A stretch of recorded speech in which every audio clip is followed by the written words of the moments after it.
So darshan is a Sanskrit word that means to see. And thus, the word darshan in India also means philosophy, because philosophy is how you see this world. It's the lens by which you analyze and understand things. Like we have Henry studying anthropology, and we have to understand what is the lens that people are looking at. That's part of the study of anthropology, is to understand what, not just what, okay, what do they drink, jasmine tea or black tea, but really what's the lens that they're seeing the world. How can I understand life from a different angle? Just like if you hold a nice jewel, there are different kinds of jewels. You can hold it up to the light and you can maybe actually see different colors, different angles, and you can learn something new about, oh, if you hold it up in the light this way, I see this color and that color. So life is like that. There are different ways we can learn different things from seeing from different angles. So darshan means philosophy. And so today we have a story called Three Ropes, three stories.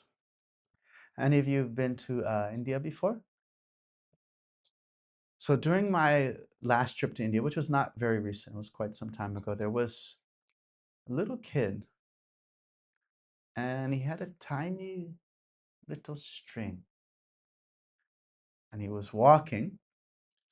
This was right after sunset, not right after, so sometime after sunset. So it was a bit dark. And so he was walking and he was shaking his hand like this. Attached to the string was a rope. So if a kid's walking like this, a little string and then attached to a rope, what is that going to look like? It's going to look like you're not going to see the string, you're just going to see this thing falling behind. Well, fortunately, I could see the little string. My wife, she is horribly afraid of snakes. It's probably something from her past life. You know, they have these we call irrational fears. It's like things that you've maybe have not had any experience of. You have a great fear of water, or a great fear of heights, or something, but you might not have a direct experience with some type of fear. They call it irrational fear because there may not be a reason, seemingly, that you're afraid of it. But she saw it, she was quite afraid. So I said, no, no, no, it's a rope.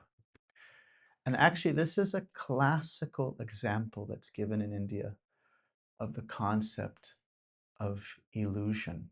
And so is this understanding of a rope and a snake. So the classical example is given in one of the Upanishads is that a man goes out late at night and he opens a door. He has to use the bathroom. And the bathroom in the old days in olden homes, it's like an outhouse.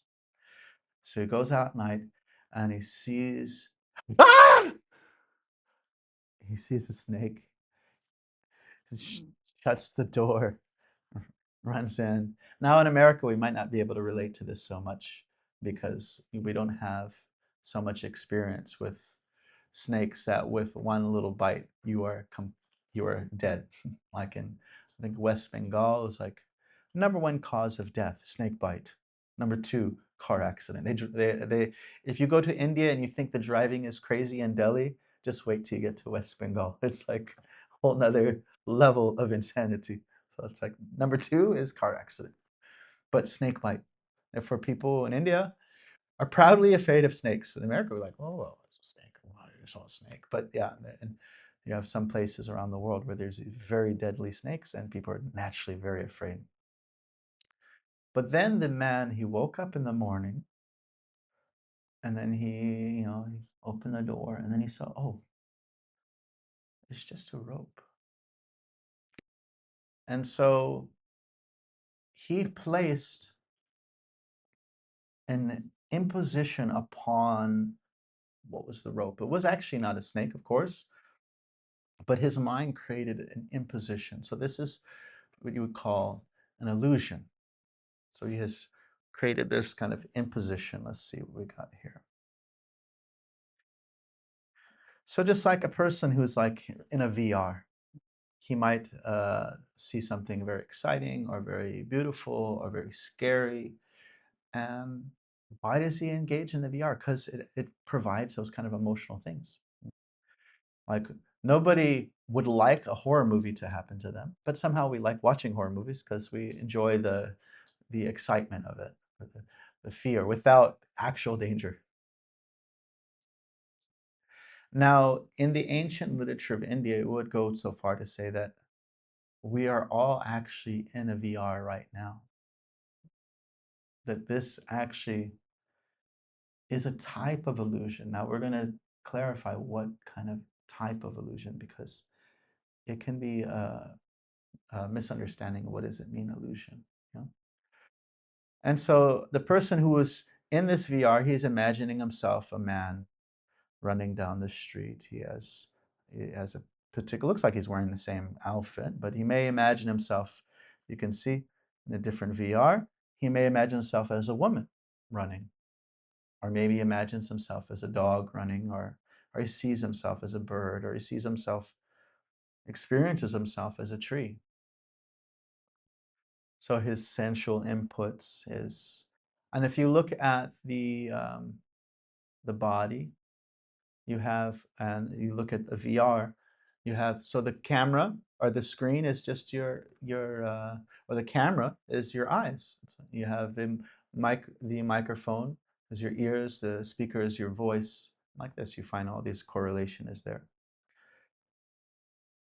But the difference between the similarity is that just like you can use the computer, a person can be engaging with the body and the mind, but also be different from the body and the mind. And so one of the first lessons in the Bhagavad Gita is Krishna says in chapter 2 of text 13, he says, what is that one? I'm thinking of another one. There's another one, is Najayate, Namriyate Bhakadachin. There's no death, there's no birth for the self, for the soul. It's eternal. It's it doesn't start, it doesn't come into being, it doesn't start its existence. It's always existing. But due to the energy of illusion, it misidentifies itself with the body. Now I remember the verse. Dehinosmin yatha dehe komaram yovanam jara tatha dehantara praptir dhiras tatra namuhyati. So just like in this life, we are already changing our bodies. So it's Maria. ¿Cómo te llama? Isabel. So where is your 10-year-old body now? Yeah, is it? Where is it? It's still there? All the cells that were there at 10 are still here? Now, when in biology class, we learned that after 7 years, every cell is replaced.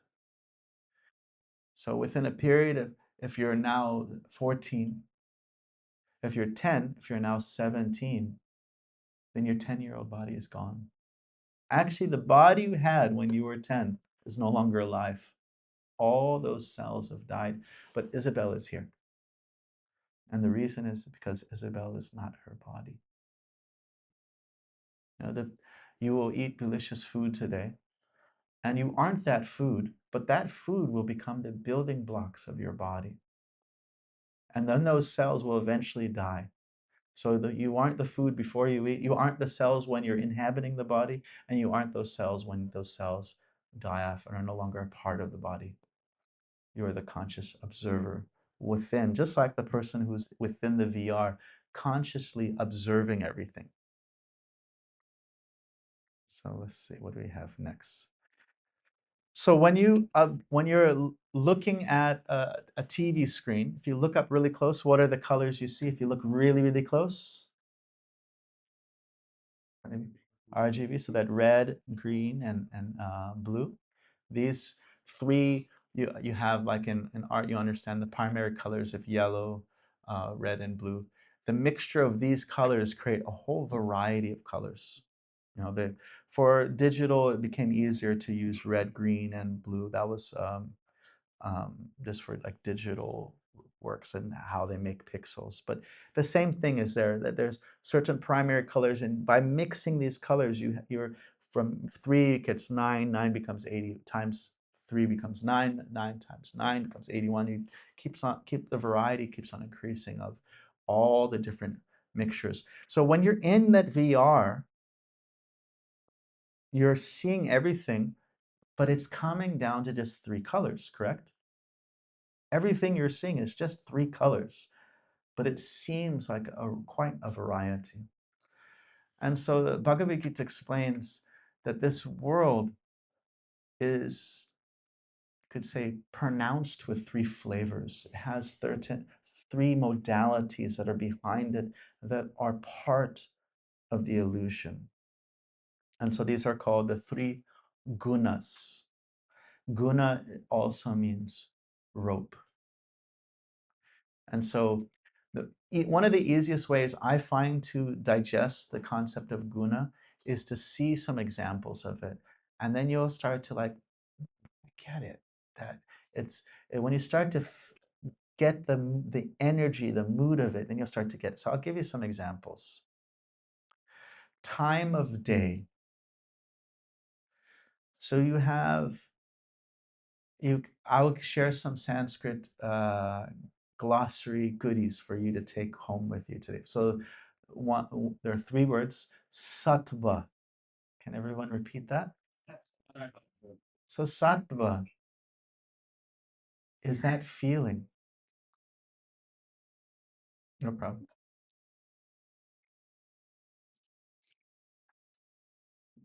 That feeling long before the sun rises. What is the feeling in the air long before the sun rises? If you get up at 2:30 a.m., 3 a.m., 3:30, 4 a.m., how does the world feel?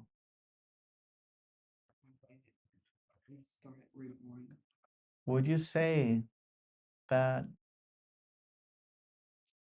what would be the easier time to meditate? Noon?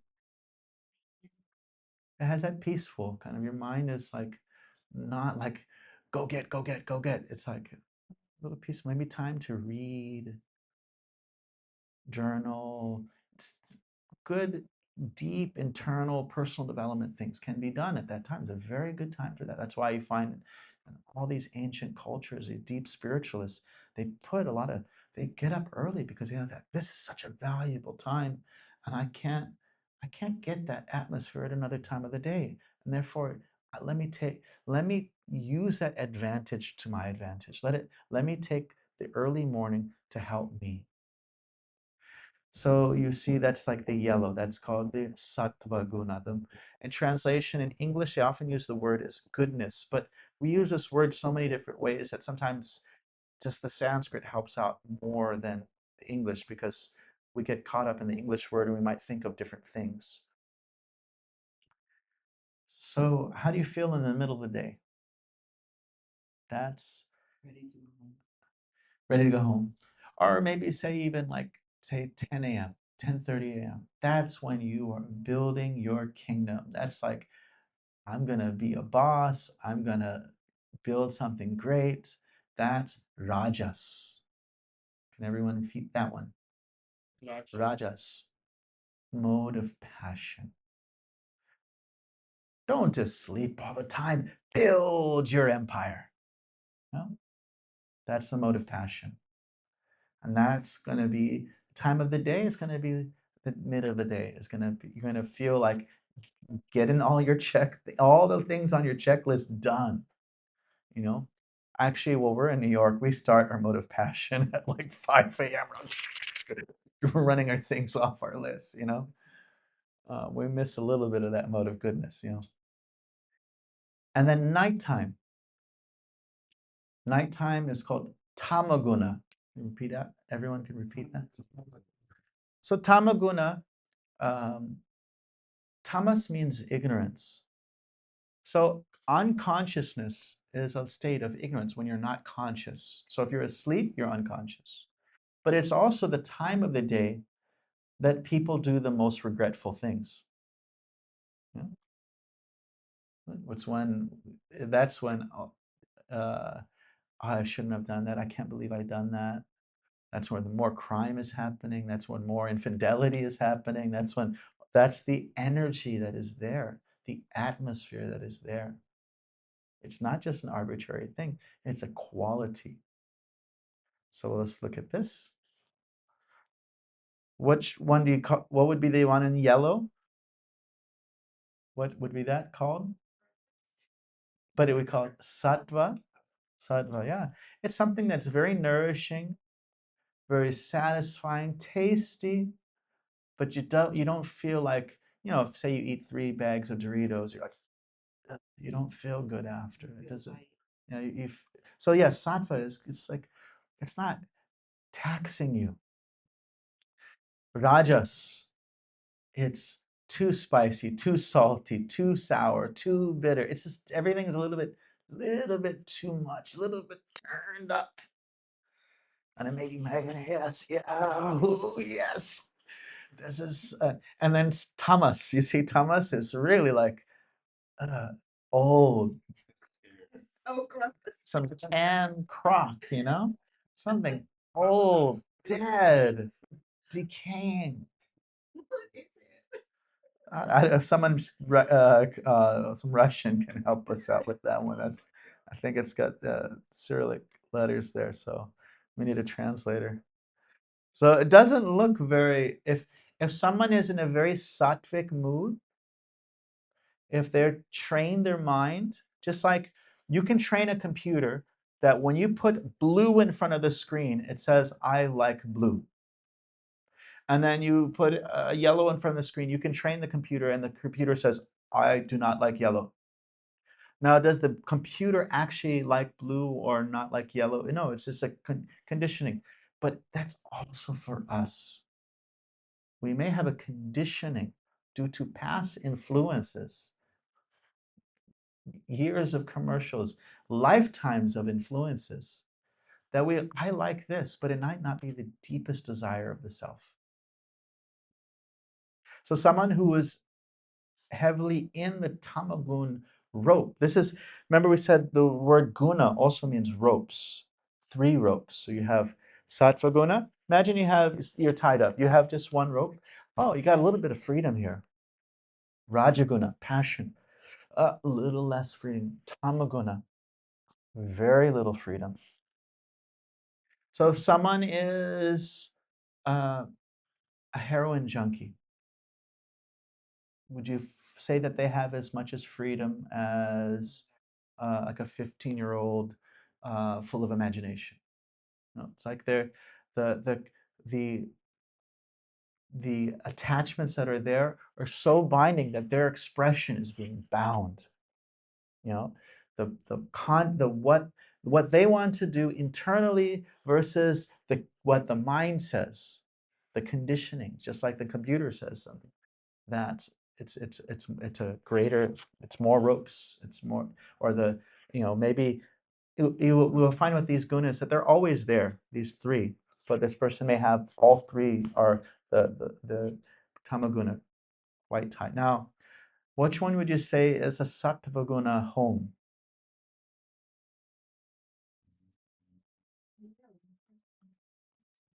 So it's like got a window view to a lake. Maybe there's some birds in the water. It just, your mind feels peaceful.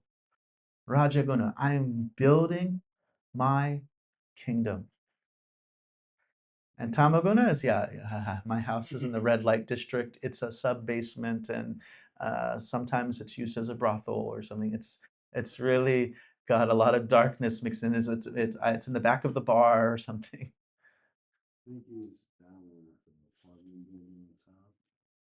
Yeah, that's the Rajaguna, that's the passion. And usually, when we're talking about this world, there's generally the only 2 things that people are aware of is the passion and ignorance. Don't be lazy, build your empire. That's kind of our spectrum of like being, don't be a slob and just not take care of yourself, be productive. But that's just tamas, and rajas. And so there's a whole part of reality that we're not tapping into. Okay, so we have, this is some of the things that grow out of it, that develop out of it. When we're very much into passion, to building our empire, we'll become more and more greedy. If we're into dark things, we will actually become more and more mentally unstable. And if we're into things of clarity and serenity, we'll become more and more conscious and knowledgeable. There is a type of conditioning. A person who is in sattva, they're not yet free. They might be conditioned to a sense of happiness and knowledge. They might think, yeah, what do I need true spirituality? I have my organic garden and I live a wholesome life. And so there might be a sense of happiness there that may limit them from going even deeper. Person of mode of passion, their conditioning is a conditioning of a sense of growing desires. And person of mode of ignorance is a condition of inertia or fear, madness. And so we find these are the waves that hit us. You know, sometimes you feel like this, and then sometimes you wake up, you feel a little bit more sattvic. Sometimes you wake up, you're just angry and hate everything. So these are the things that come to us. So back to the VR. So when someone may have some type of a spiritual epiphany, they may start to realize that actually they may hear it from somebody, they may hear it from sacred literature, and might be knowledge that is becoming prevalent from past understanding, from a past life. And they start to say, actually, I'm not just an American or a Democrat or Republican or a black or white or um, I'm not this dress of a body. I'm something eternal. And this is just the VR that I've become heavily, heavily invested into. Welcome. What's your name?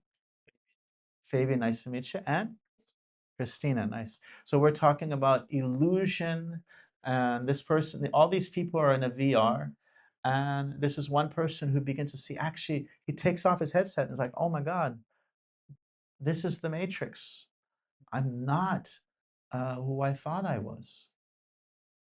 And you see that there is some kind of programmer that's up in the top, right? Um, so all the different bodies we may have are understood to be we are eternal beings, but we're identifying with all these different changes, and it's just like we're a VR in a VR. So let's go back. We have the sattvas, rajas, and tamas. Those are your glossary goodies to take home with you. So sattva gets this energy of purity, harmony, wisdom, calm, seeks knowledge. Rajas, you see, he's busy building his kingdom. Rajas is like very busy, not going upwards, just horizontally. He's not progressing. He's just staying where he's at, but he's very busy to stay where he's at. And Thomas, you actually bring yourself even further down. Like, what can categorically, what can a human do that an animal can't do? Think about what? Because a bird's like, where's the seed? Where's the seed? Where's the worm? You may think, where's the mate? They can't think critically. Critically thinking, yes. Question, yeah, very good. Yeah, critically, like the tiger is like, should I have eaten that deer? No, he's not. He's not like, wait, is there another way to live? Or it's not. They would die. No. So he's not given a type of body and brain that facilitates that kind of questioning. Therefore, there's no animals do not get karma for doing anything they do. They're they may burn off karma, but they don't make new karma. They're not held responsible for because they don't have that ability to question. And even the Vedic culture describes even a young child, they're not getting karma because they might not yet have the intelligence to understand, oh, I killed this thing, I did something. They might not, until there's some intelligence and there's responsibility that's attached to it. So human life, you have this ability to just be in the rajas, where you just try to build your empire, and you just kind of next life you may be born a human again. If you're more on the tamasic side, you might take birth as an animal. If you just want to eat, sleep, kill, get any, just whatever I can get, it's just very kind of what do they call the reptilian brain, just like food, sex. That's all you want. Then there's lots of species of life. You can just do all that, you know. But human life, it's like you have this wonderful brain, and we're meant to use it, meant to ask questions. Pari prashnena, from all different angles, deeply ask questions. It's just like if I had a very expensive Mac Pro, I could use it to nail nails in the wall, but it might not be the best use for it. So if I have a human body and I do not use this human brain to ask deep questions, then it's kind of a waste of a human life. So nature says, okay, maybe some other lifetimes later, maybe you can take birth as a human because it doesn't seem like you wanted to use it for what it's meant for, and that is for self-inquiry. And sattva, the person may actually elevate themselves in a way to get out of the cycle of repeated birth and death, go back to like a spiritual existence. Okay, so we go back to the snake and rope example. Now, if there is a question that comes up, if someone sees a rope, why would they think it's a snake? Because a rope and a snake kind of look alike. Exactly, exactly. So that's one very important thing in the analogy is we consider a rope, some might mistake it for a snake because they are very similar. And another point is we consider rope to might be a snake because snakes actually exist also. So that's another thing. So the similarity and the actual existence of the other object. So some may take this analogy of illusion and say, we have mistaken reality, the rope, to be this material world, which they say is an illusion. And their interpretation of this analogy is that the material world is a place without variety. The spiritual world, reality is just a oneness. But then with this analogy, the question is, well, why would you don't see a rope and think, oh, that's apples, or those are a bunch of bricks. You only mistake the rope for something that is similar to it. So we would say the rope in the analogy represents reality or divinity or something that is actually existent. And so that leads into Bhagavad Gita. Here's a question for you. How do you know the sun is hot? You can feel it. You can feel it, your senses. And why feeling sunlight? Why does that tell you the sun is hot? Because the cause must contain the effect. Right? Sat Karyavat is basic logic. Like, it wouldn't make sense if you say hot sunlight, but it comes from a cold sun. So in the same way, hot light comes from a cold sun. The variety we see in this world, the source must possess it. Why do I think the rope is a snake? Because the rope is like a snake. Why do I think this reality is reality? Because divinity, God, and the spiritual realm and reality is like this reality. We do have personhood and form and actual existence beyond this. It's not just a amorphous energy. You know, the reason why you can view those things together because they're similar. So this world is similar to the spiritual world. And the example is, so here's a objection that's given. Well, if you're saying I have a body, that means God has a body. So that means God needs deodorant. or he has like, we say in Hawaiian, makapiapia means eye boogers. God has eye boogers, or God has a body that dies. So this is a valid objection.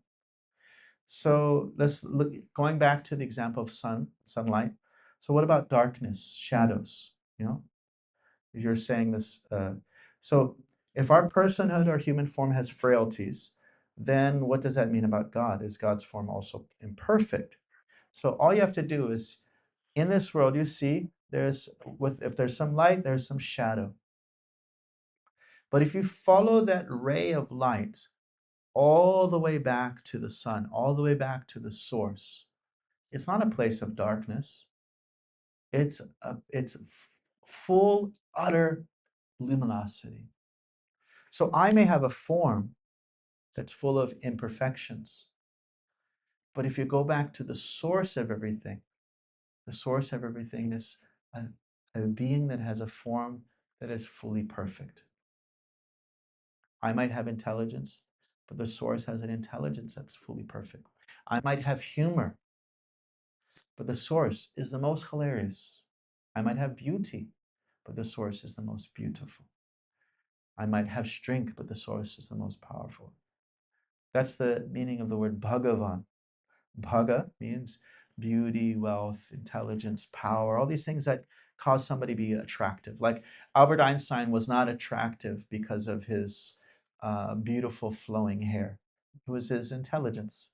And Arnold Schwarzenegger was not attractive because of his um, uh, theories on energy, and it was his great strength that he expressed, that his body was showing up. And Marilyn Monroe was not attractive because of her, like, she was the most hilarious person, but it was her physical beautiful form. But Bhagavan means that source, that being that has all of those things to the infinite degree. And so to say that I'm a person but my source is not a person is like saying hot sunlight comes from a cold sun. It doesn't make sense. Does that follow? Does that make any sense? So this is the Bhagavad Gita in chapter 15. It gives this example of a banyan tree. Urdvam mulam madha shakam ashrutam prahur avyayam. It says this banyan tree with its, how many of you seen a banyan tree? They're massive. You can like go inside. You can swing from the vines. It's like they're little. It's like little caves inside it. I've seen one. Yeah, I used to play in one, but much bigger than this drawing one. They have one banyan tree that's like some miles wide in India. It can be very, very massive. Just one tree itself, very ancient tree. And so it describes that if you could imagine a banyan tree on the banks of a river, the reflection, and in that reflection, everything. First, the banyan tree is itself; it's such an intricate maze, and then the reflection inverts it even more. And so, one of the points of this part of the Bhagavad Gita is it's saying this world comes from the spiritual, but this world is just a reflection of the spiritual world. And so I have a form and personality because God has a form and personality, and spiritual life in the world, the life in the spiritual realm has variety, as this world has variety. But like away from the sun, there's all the shadows, there's impurities. But on the surface of the sun, it's utter luminosity. So the variety we see in this world is full of problems, but it doesn't mean that variety in the spiritual world is full of inebrities. Okay. So here's a question for you. What are the different types of relationships of affection? And if you've been coming to temple for a long time, you are banned from answering. Uh, so what are the types of ways of expressions of love that are there? Henry. Romantic. All right. Passion. Passion in what sense? Romantic? Okay. What's the other kind of love? Friends? Okay, friends. What other types of affection exist in this world? Parent-child. Okay, so we got romance. That is the most intimate forms of affection. You could say maybe not the most pure, but the most intense. Maybe the parental love is more pure, but the more consuming and intense would be the romantic. Then under that is the parental, and there's a spectrum of like family, but then it comes down to friends. Friends are equals. Parents might be superior to you, but friends are equals. And then what's below that? Animals. Say somebody who have some. I would say that's one more, but there's one between is somebody you respect. Like to student teacher, your like jujitsu teacher, neighbors. You might not be friends, but you might not be equals. You don't like go up but you have respect for them. You like, oh, this guy, he keeps his. I see him picking up trash outside. He's my neighbor. I respect this person. I might not have a friendship with him in the sense of like we're just equals, and I just treat him in a very informal way. But I do respect him. And then less than that uh, um, would be somebody you admire, but you don't even know them. Like it could be a rock star, it could be some uh, inspirational person online or something. Yeah, you don't even know them, but you're inspired by them. So here you go. That's called adoration, shantaras, dasya respect, sakya friendship, equals. We're just equals. Parental, I'm taking care of you. You know, and or I'm the recipient. I'm the one receiving the love of a parent. And then romantic. Now, out of these 5 relationships, now you see number 5 is the most intimate. Number 1 is the least intimate. If we were to go around, um, New York's a wild place, so you don't know what kind of answers you get. But say you just, I don't, I guess you go to Washington Square Park. I don't know what kind of answers you're gonna get, but you go to Washington Square Park and you ask somebody, what kind of relationship do you think you have with God in the spiritual order? Do you think people have? Are you God's girlfriend or boyfriend, romantic? Are you God's mother? Are you his grandmother?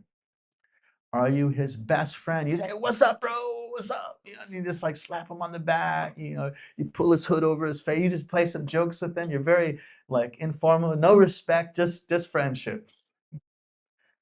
And or you serve him with, or you adore him from far away. What would people say? What would most people say? If if you're interviewing a lot of people in America, it would be it would be mostly not very intimate. Adoration, ah, respect, service, maybe. No, people don't saying I want to go this. I want to go to heaven so I can be a servant of God. No, they just want. I don't want to go to hell. So but, but it's usually like some adoration, maybe service, but not really like he's my best friend, he's my buddy. Maybe I feel friendship out of respect, but it's not on an equal platform, like how it really are with my friends. And I'm certainly not his mother, and I'm certainly not his romantic partner. But how do you know the sunlight's hot? How do you know the sun's hot? Senses. And because the energy of the sun tells us about the energetic. If there's fire on one side of the room, heat and light is felt on the other side of the room. Now, heat and light and fire are not exactly the same thing, but they're not separated. So the heat and light tells us something about fire. So similarly, um, the sunlight's hot because the sun's hot. The fire, energy coming out of the fire is hot and luminous because the fire is hot and luminous. I'm a person, so because God's a person. So where does romance come from? Where does parental love come from? it exists also within God. Not as the Father, but also God experienced the love as being the child. What would be more, if you were divinity, what would be more relishable for you? To someone always see you as the father, or someone love you like a mother loves her child? What love is more intimate? Oh, Father means give me something. Mother just gives. Yes. So father, we're not saying father, either you're the child or you're the parent. If you're the child, you're just given love. And so here's a cool esoteric thing. You guys ready for some esoteric philosophy? Ready? You all locked in? You ready for the juicy secrets of the Vedas? yeah. You ready? Okay. So anybody, what's the Sanskrit word for illusion? Maya. Maya means that which is not. So there are two forms of illusion that exist. There's one illusion that allows the soul some distance from God, because God does not force us to love him. So there's one illusion that allows the soul some distance of God. Forget God is God, so you can just do your own thing.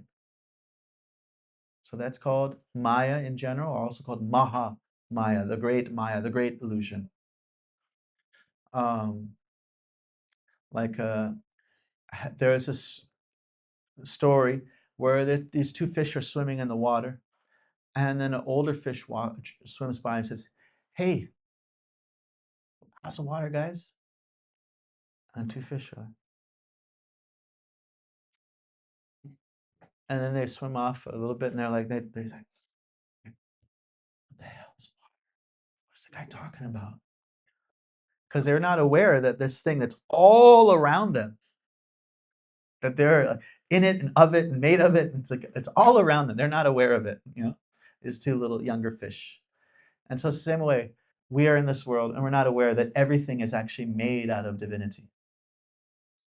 It's a transformation of this energy, parinamvad. It's a transformation, and we're allowed, this energy of Maya allows a soul to have a separateness from God. If we don't want to love God, he does not impose that existence upon us. In fact, God from within our heart will give us arguments against our own existence, his own existence, to facilitate our atheism, our distance, because that's where all intelligence is provided.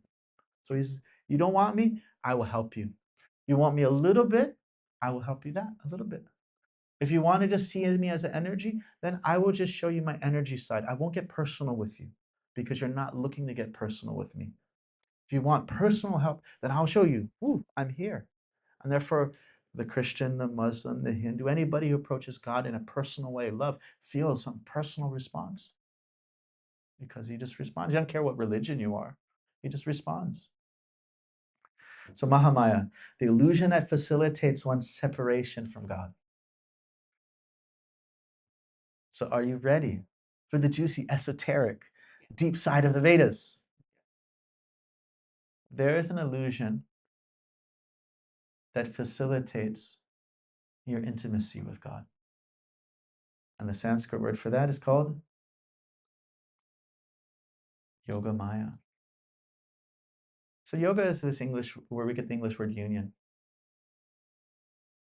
So, here we go. The illusion that facilitates one's union with God. So, how can you give God the love of a mother? You have to forget that he doesn't need your help. You have to forget that he's God. And so in the spiritual world, there's this energy called Yoga Maya in the higher levels of the spiritual world, where the souls can relate to God in a very deep and intimate way. They may relate to him as a friend. Even if he does something amazing, they brush it off. Like when Krishna lifted a mountain with the tip of his left pinky nail, and held it up for 7 days as an umbrella to protect the people of Vrindavan from a grand storm. At the age of 7, he's lifting a mountain. They just could not see him as God. I think it's because of, it's because his mother is so great or his father is so great or some blessing of this or that. Because it would, their awareness of him being God would lessen their love, would actually reduce their relationship to be more reverential, less love and more reverence. You know? So tomorrow starts Kartik. Kartik is the month of sweet baby Krishna called Damodar. Damodar Mas. Mas means month. In India, our ancient cultures, like you find it in Jewish culture, Buddhist culture, their calendar follows the lunar calendar. So that starts tomorrow for 30 days. And they celebrate this beautiful pastime of, of affection, sweet baby Krishna. So once Krishna, as a young child, his mother was feeding him, but she had in the kitchen some milk boiling for him. And the milk started to boil over. And she put her most gorgeous, darling child down so she could stop the fire so the milk wouldn't get ruined. And the little child, Krishna, was very angry. He was very upset. Mom stopped feeding me.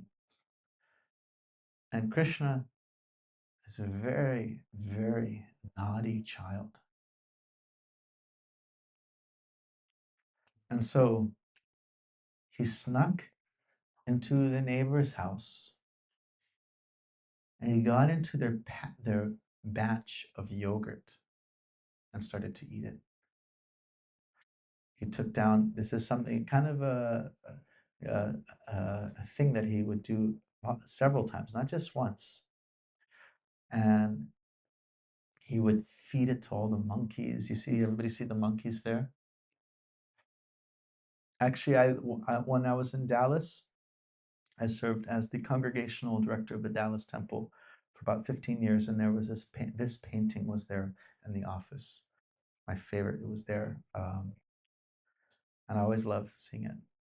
So you have Krishna, you have Krishna's brother, who is actually a duplicate incarnation of Krishna himself. So that's why he's also, and he knows, he's like, I'm so cute. What are you going to do?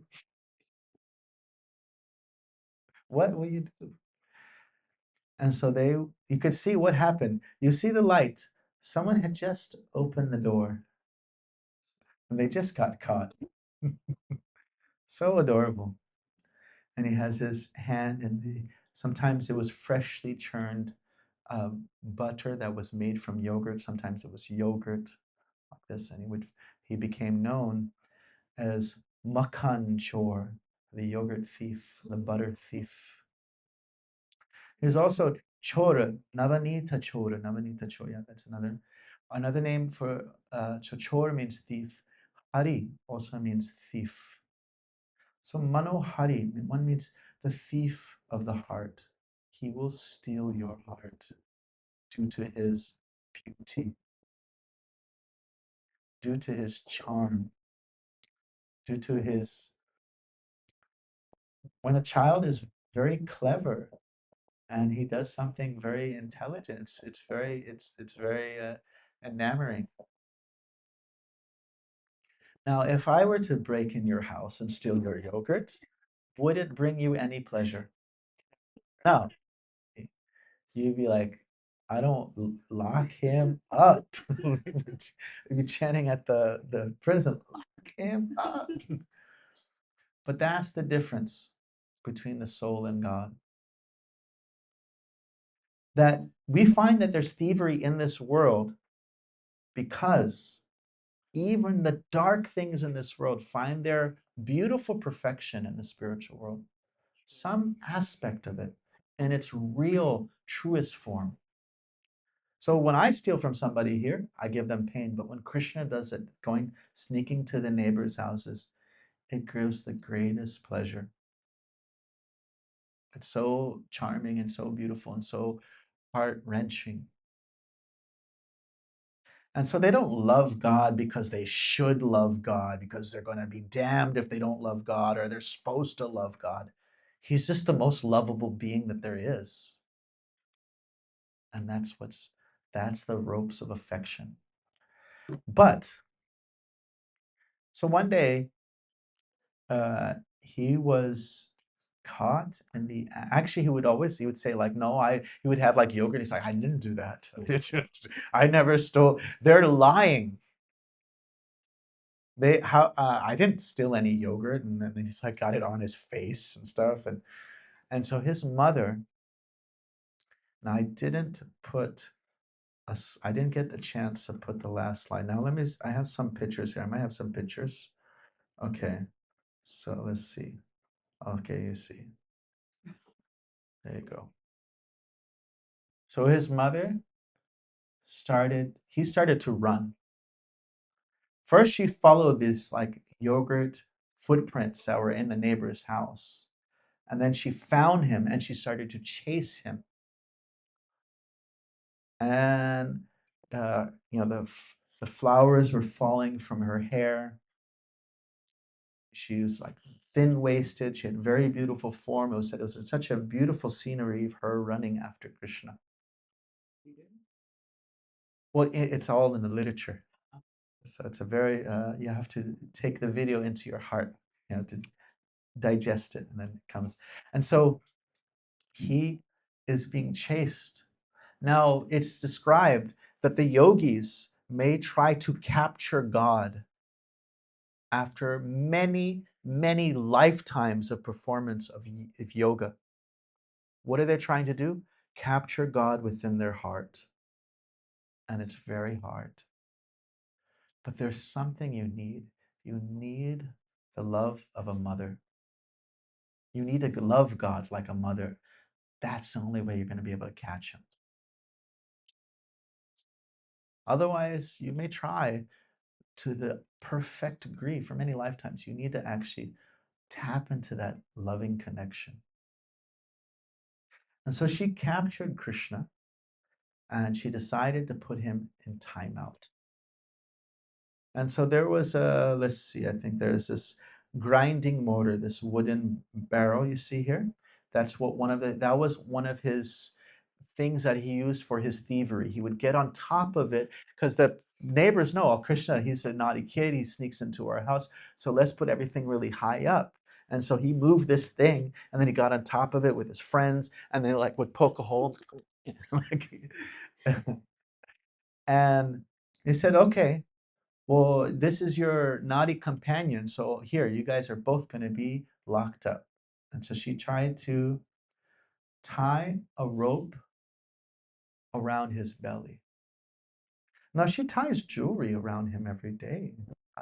But how does she, but she's trying to tie God up with a rope. And the angels, the devatas, the controlling deities of the universe who are all under God's kind of um, you have like in the government, you have all these people that work under, they have different parts of the government they're like, how is she going to do this? If how can you tie up God? First of all, how do you put a rope around the universe or the multiverse? How do you put a rope around that? First of all. And so she took a rope and she put it around him, and then she came to right to the end.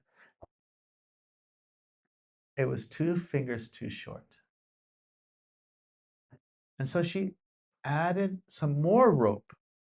Now they were cowherd women. They took care of cows, and so she added more rope, and then it also again 2 fingers too short. And then the neighbors started, or the whole village started to see this wild mystical thing is happening. So they all started adding rope, and it was hundreds and hundreds of yards of rope. Again, 2 fingers too short. And she was worried. Here's another picture here. So she was worried. If I don't punish my child, he may grow up. Now he's stealing yogurt. Maybe he'll steal horse carts next. Uh, I have to. I can't just let him be naughty. I have to say you can't do this. I have to put some punishment. She's just worried, and she started just with love, with great affection, just trying and trying and trying, and tears were coming out of her eyes, and she was just lovingly trying, and then finally, Krishna was tied up. There's a whole adventure that happens after that. Actually, a little baby Krishna tied up to the mortar ends up pulling down these 2 giant trees, and these angels come out of the trees. They say, "Thank you for freeing us from these bodies." I'm just gonna brush over that story. Thank you. We were stuck in these forms of trees, and you have now released us, and we pray to you and we thank you and stuff. Um, so the distance of those 2 fingers symbolizes 2 things. If you have these 2 things, it will be possible for you to capture God in your heart. Number 1, you have to have the loving intensity, the loving endeavor like Mother Yashoda. And number 2, you have to have God's will. He has to allow you. It is not something forced or a formula. You get it, you do this, you get it. It's just a reciprocity that goes on. And so that is the last rope there. You see Krishna all tied up. And so during this month, it's said that any type of spiritual activities you do, it's a great benefit.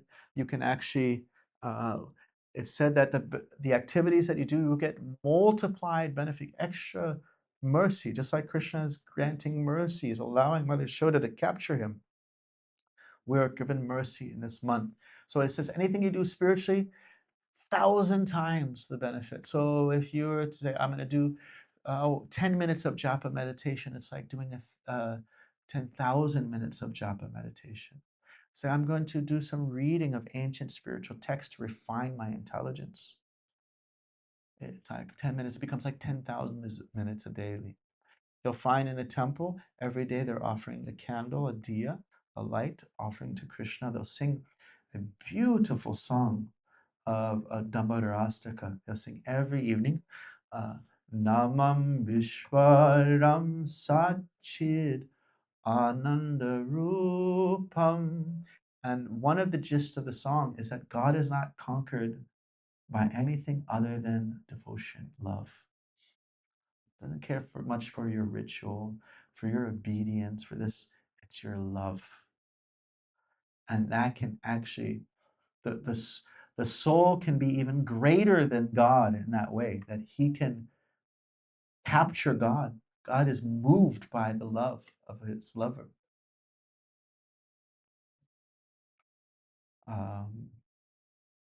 So I'll stop here.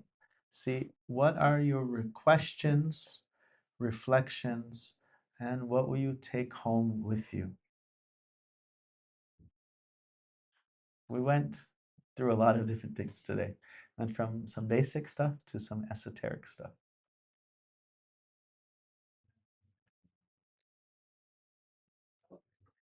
Probably a rope, like snake rope, I guess. So, Gotta be more specific. there's the stuff that I learned so far because Oh, you say the thing you want to take home is that the rope snake analogy. Oh. yeah, Nice, nice. And then next. Yes.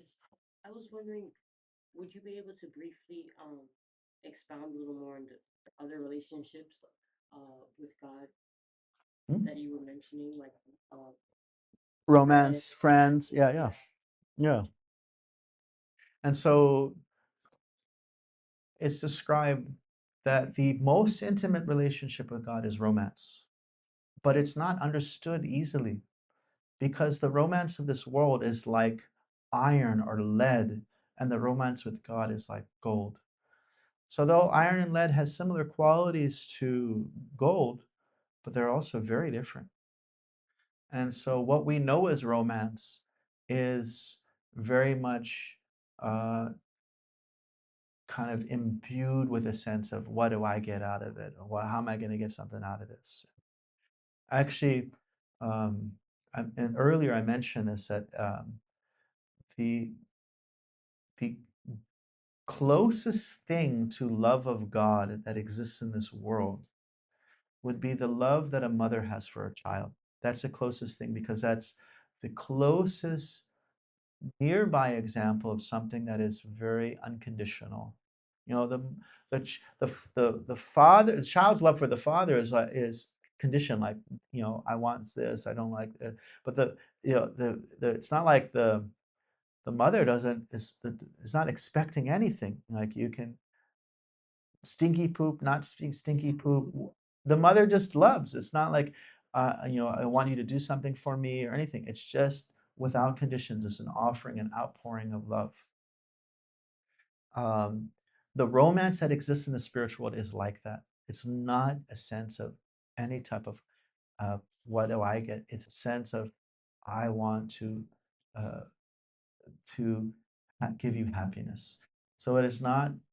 It can be uh, what you call very like sensual, but not how we see things in this world. It's very, very different. So that one would be the most difficult to understand, although it is the most deep.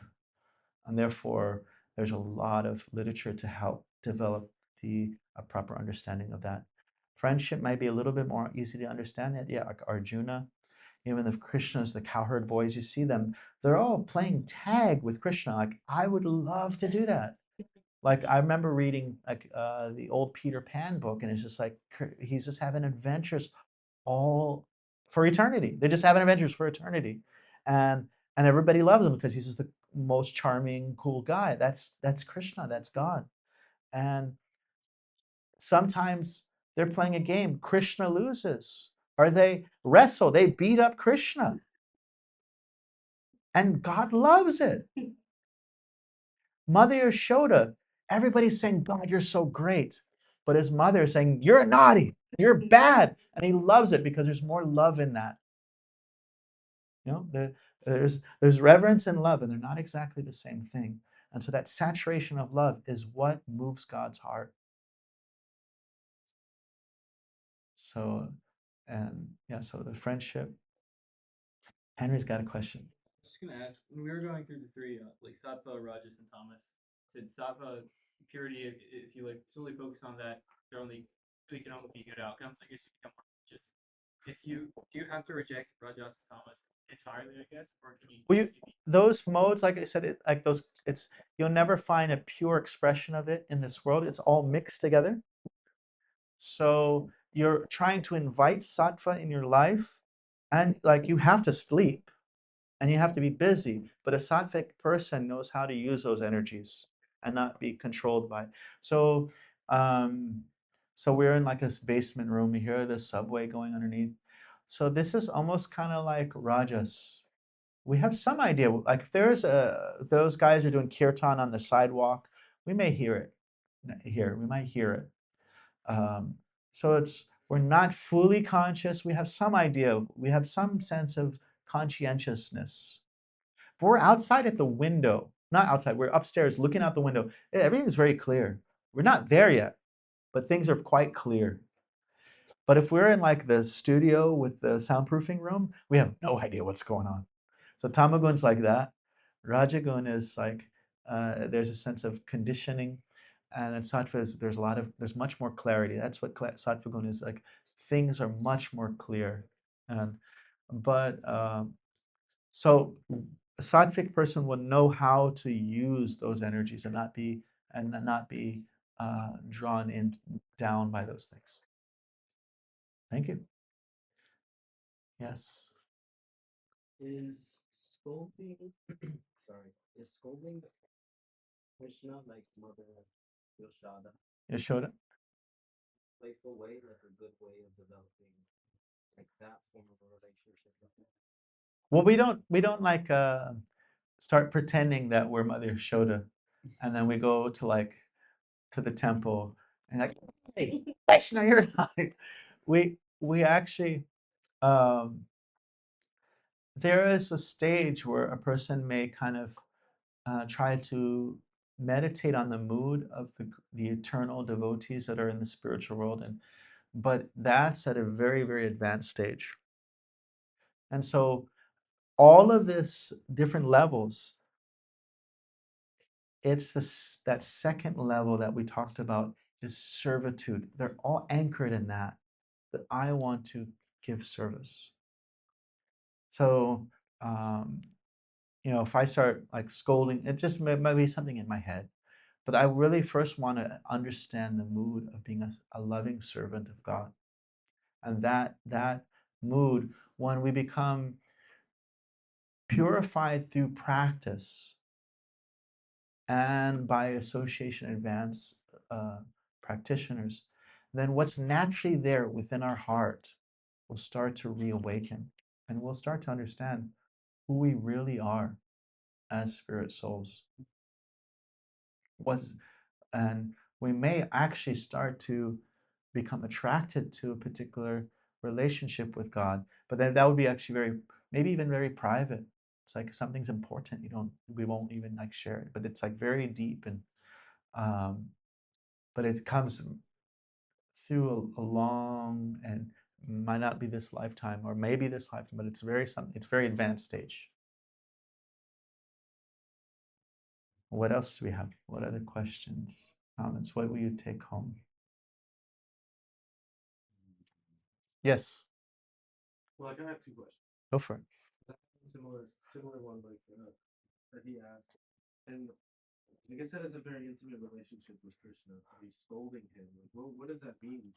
So I think all these stories can kind of be deciphered and interpreted, applied to your own life. What does that mean to scold Krishna?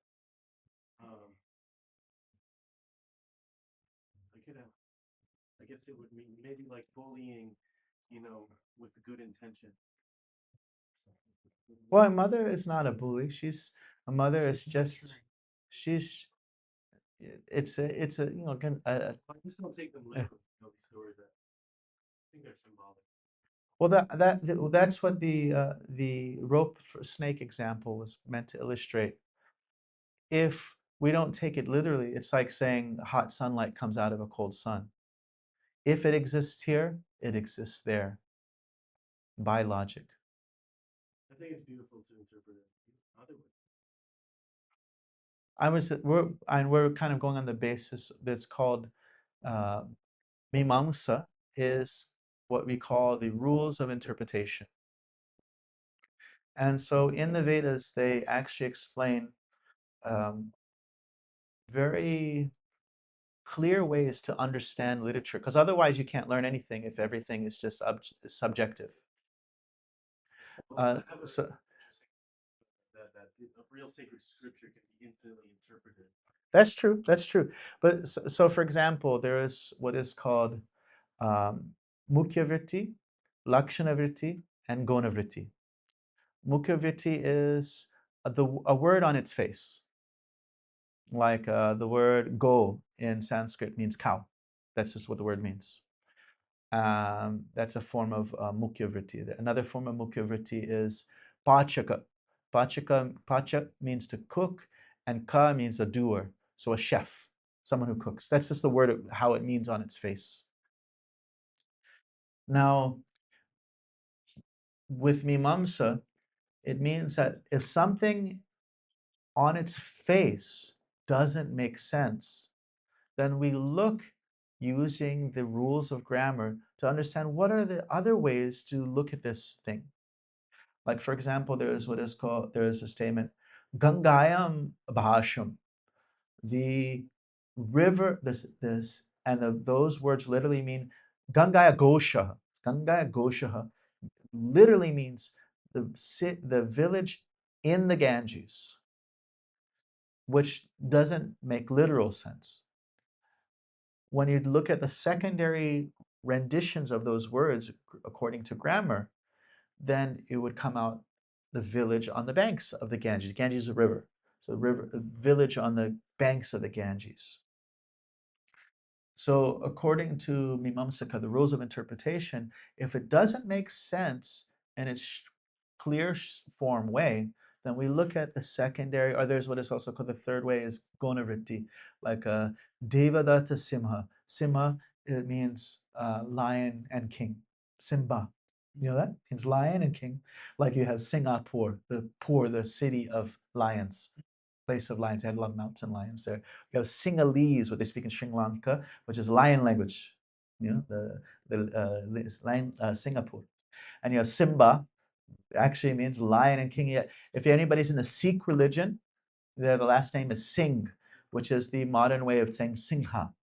Because in modern languages, Hindi, Bengali, they cut off the and so Singha becomes Singh, because Singh is king. And the Sikhs, they have that kind of king kind of mood, royal mood of like Kshatriyas are protectors.